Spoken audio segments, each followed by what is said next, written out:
So how did you start? Like, that's a good question. Oh my God, that is a good question. How'd you break into this industry? Fashion? Like, yeah, fashion. So I was 17 and my brother was dating a wardrobe stylist. I didn't know what that was. I always wanted to design. From a young age, I just always wanted my own clothing line. 19, I started a website called that'soakiba.com. Wait, what was it? Do you know That's So Raven? Did you ever watch That's So Raven on Disney Channel? No, I never watched it. Okay, whatever. I did, and my friends would, like, in school were always like, that's so Akiba, like only she could pull that off, you know? My last name was my first name in school. Yeah. And I was like, I'm just gonna start a website, that's soakiba.com. Everyone's gonna know it, right? I started selling clothes on that. But then I would style on the side. So I started interning for a couple magazines and one thing led to another and they're like, all right, can you be the lead stylist on this shoot? And I'm like, oh my God, sure. Like, you know, and then I would steal everything from my mom's closet. I mean, I had no money. I wasn't like, I didn't have credit cards. I was super young. Right. Still in college. I went to University of Miami, studied communications. I wanted to back up, so business comm. And, you know, one thing led to another. I was in school also doing that. Then my dad passes and it's like when it rains, it pours. So we were losing our house. One of my brothers kind of went into a situation. Two other brothers are like in their own situations. You know, everyone deals with grief differently. So panic mode of like, okay, now I need to make money, you know, like no food in the fridge type vibe. And I grew up beautifully. We lived in a beautiful home, you know, thank God my parents really like came from nothing and built something beautiful together. But she was just like, you know, you have to get to work. Like I can't pay for anything anymore. So 21 and it's like, all right, here's college, $100,000 in debt and everything else. You know, we got to sell our house. I got to move into my own place, et cetera, et cetera. So I was giving back and then had 2 waitress jobs and then also styling on the side.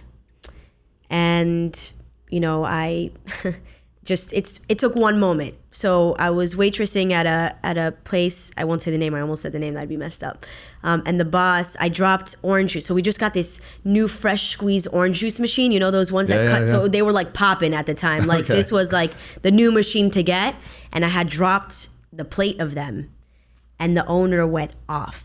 You're so stupid, like cursing, like you're so effing stupid. How could you drop the orange? You're gonna pay for those, it's coming out of your paycheck. And I remember just like taking a moment and I could feel my dad in this moment. I was like, okay. I'm like, you know, my dad taught me resilience and like, you know, you could be whoever you wanna be. And I remember there was one orange juice left on the table that I couldn't put on the platter and I took it and I went, boop, and I dropped it on the floor. And I said, I will never work for anyone again. I literally pointed in this man's face. This is like a 50-year-old man. I'll never work for anyone again. And I left, started my own business. And I told, you know, I had help from my brother. I was like, can you lend me $1,500 to pay my rent for like the next few months? He did. And, you know, a couple cans and would eat those for a little while and then started my own business. And I was like, all right, this is it. Like, this is what I want to do. So helping people, styling, and then the lab just little by little, and then, you know, started selling merch. I was just trying to figure out like what would pick up, and I'd make like a couple dollars here, a couple dollars, and then it took one client, Jay Cortez, and blew me up. Yeah. So how long before you got the big client? So I would get like big gigs, like, you know, Lil Uzi Vert's team called me. Okay. So I had them for 3 days. And I'd get that gig and then for like 6 months, nothing. Like this is something like, you know, in the game, like you never know what you're gonna get. You don't know if tomorrow you're gonna get a call. You don't know for 6 months if nobody wants you. Right. You're still a freelancer. So you're almost like an artist. You are, yeah. To a certain extent. Totally. Unless you're like doing the work. Now we have social media, so there's plenty of different opportunities you can take if you choose to. And I would say from 21 to 25 was like just getting my foot in the door. I don't know if you know who Yes Jules is. Oh yeah. Okay, so Jules was like my first client. The only reason I know is because of Kanye. Yeah. So Jules, like, she was my foot in the door, honestly. Okay. You know, and she put me in all the right rooms, and she would like really like just hype me up and be like, "This is Sarah Akiba. She's the best wardrobe stylist." Like, I was working for free for her, and she would fly me out with Travis Scott. She would do this. So it was just about networking and making a name for myself. And I think what really made it or break it for me is that I never slept with anyone in the industry. And I think that's really, really big for a woman in my industry to say, I never flirted with anyone, and I never slept with anyone. And that's why I have the respect I have today, and that's why I get called back. Right. 100%. Yeah. Never personal. Some clients will say, you never come out with us. And I'm like, no, but I love you, you know, right. But I won't. It's just a line. Say no I don't to the cross. Diddy parties. I get it. Absolutely. Thank God, right? Yeah, right. But yeah, I think so from the time, sorry, it went off topic, but I think 21 to 25, networking, 25, ended up in the Latin industry because of Jose. I'll always shout him out. He's the owner of Filmhead's best director that I've ever worked with in my entire life, who put me in the right rooms too. And I think it all stemmed from respect for one another and loving my work and creativeness. Like, we sometimes had no budget where, like, we were in the studio for a J Balvin music video and there was literally like a tablecloth. We had a model come on and I was like, we're gonna have to make it from the tablecloth. Like, there's no way. Ripped it off and made her maybe the illest outfit still to this day that I've ever done. Yeah, I gotta see this.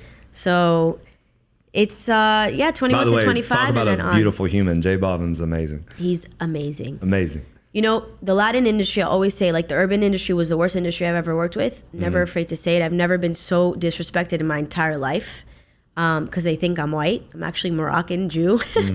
And there is that. It's very real. And the Latin industry, the way that they say a la orden, it's like, I'm at your service. But, like, really, I'm at your service. Like, I'm here for... And it's just gorgeous. Yeah. Like, J Balvin would pick up a bag and bring it for me. Oh, yeah. Like, do you know what I'm saying? Like, he came to my gym a bunch of times and was just so pleasant. Yes. Always asking, like, almost to your point, like, what he could do to help. Absolutely. Instead of the other way around. He means and we're it, like, though. You're J Balvin. Yeah, like, but he means it. You know, and this is at like 4 a.m. Yes. You know? It's amazing. It's amazing. I'm really, really blessed to have gotten to meet people like that. Yeah. And, you know, Ed Sheeran, another client like that. Like, he'd be like, Sarah, what do you think of this song? And I'm like, you're Ed Sheeran. Who cares what I think of this song? But he means it. Like, these people, you know, they're just humans at the end of the day. And I say my job is, like a wardrobe stylist, but I'm just here to make you look good, to feel good, to do good. I've had some, like, so I used to train artists, and like Scott Stapp, former lead singer of Creed, he would say, hey, get in the car with me.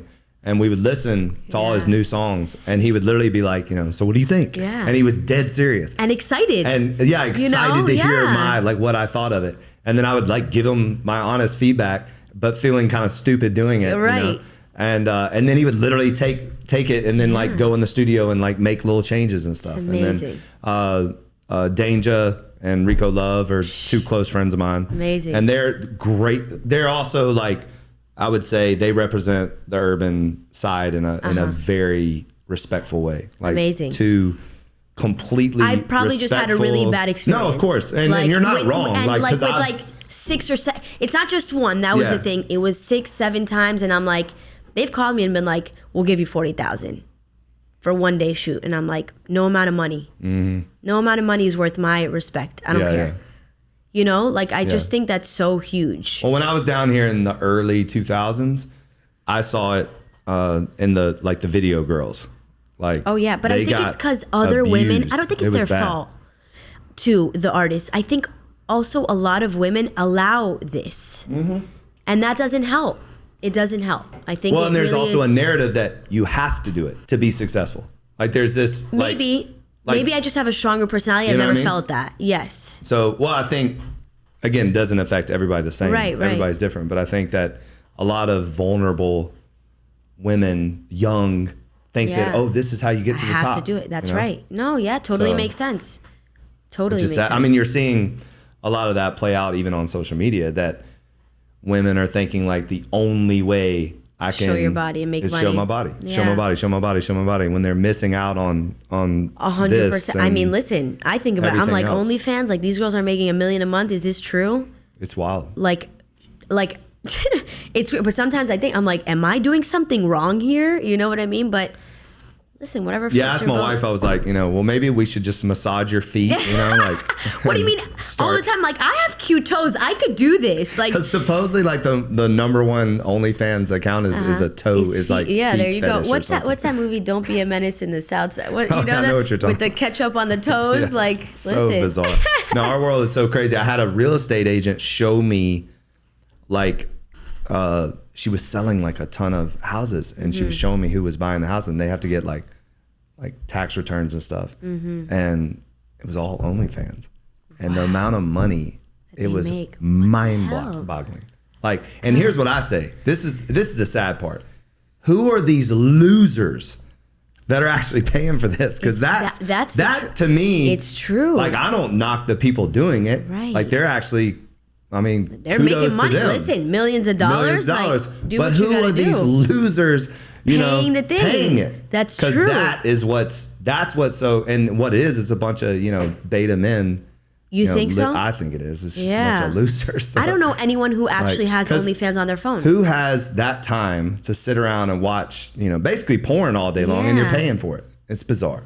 It's just bizarre. So weird. I always thought, what if you kind of used OnlyFans and like, let's say you're doing like a get ready with me and you want to see my full outfit and me to tell you who it is. Would people pay for that? Yes. So I was literally about to just say that there's jiu-jitsu coaches on OnlyFans. Who will use their techniques. OnlyFans is not just for like porn. Oh, it's not. Okay. It's actually a legitimate site for boxing trainers. There's personal trainers on there. There's like. Do they make money? And they supposedly make money.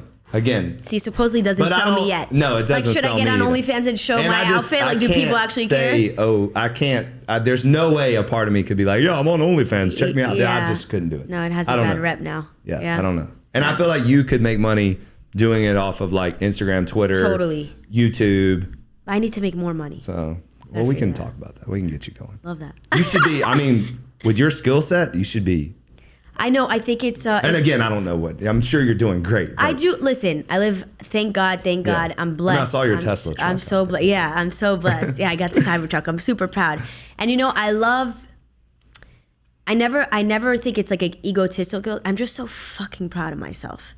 Like, I'm a 32-year-old girl who lost the backbone of her family, and we're all coming up. Like, I talk about it with my brothers, and they're like, damn, but you're on the same level as us. And that's pretty fucking cool. Like, it is cool. With my older brothers that I look up to, like, they're all so amazing. Are they all here? One in North Carolina and 2 here. What part of North Carolina? Rutherford. There's only 1,500 people living there. All right. And they're just... My co-packer's in Charlotte, so I go to Charlotte often. All the time. You should go check out my brother. He's probably the best human you'll ever meet. Like, you talk about that guy, his Sandy Saka. Sandy. Shout out to Sandy. Yes. I heard your story. Amazing. Yeah. But my brother is one of the kindest souls. And, when we talk about, like, losing my dad, he had the hardest time, but what a come up. I always say...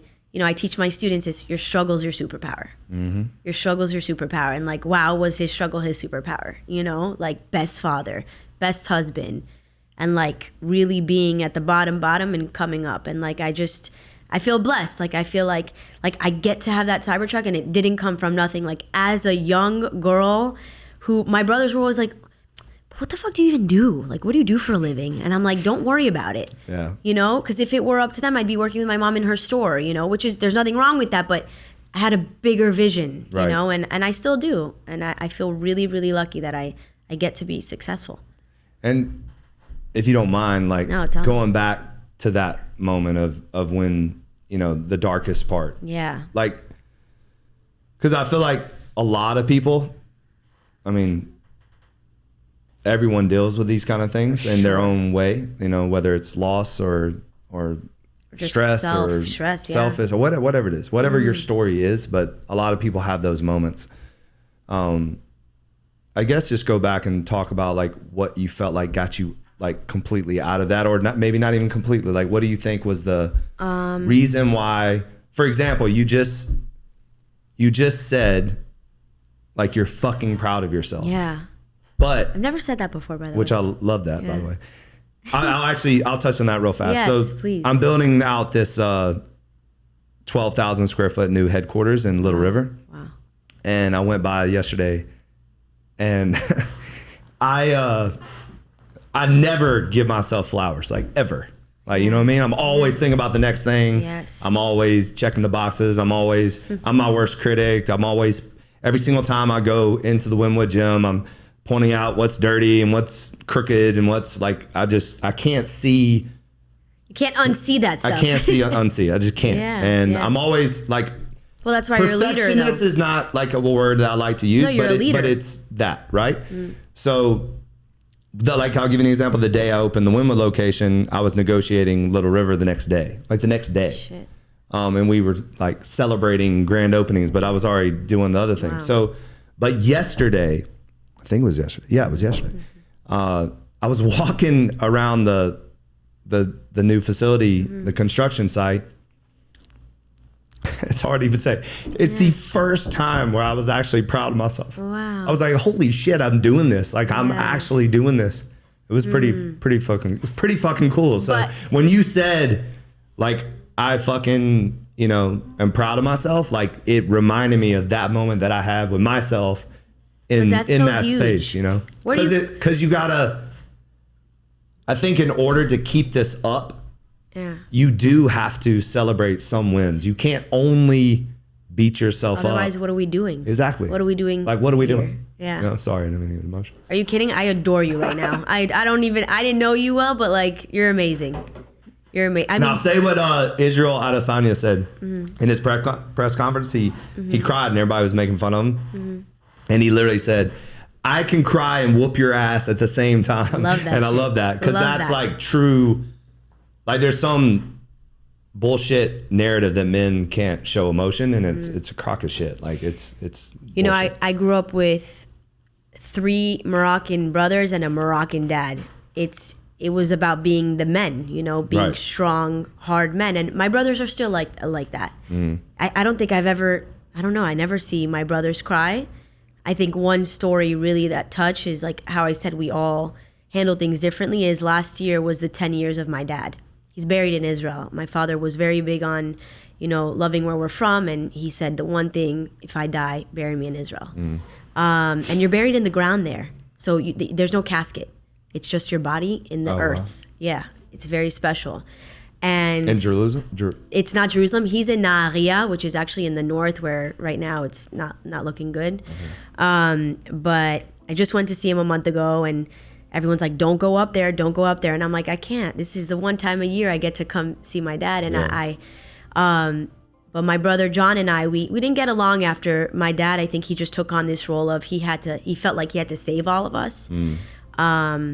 And everyone handles it differently. But last year, on the 10 years, the night my dad passed away, it was just me and him.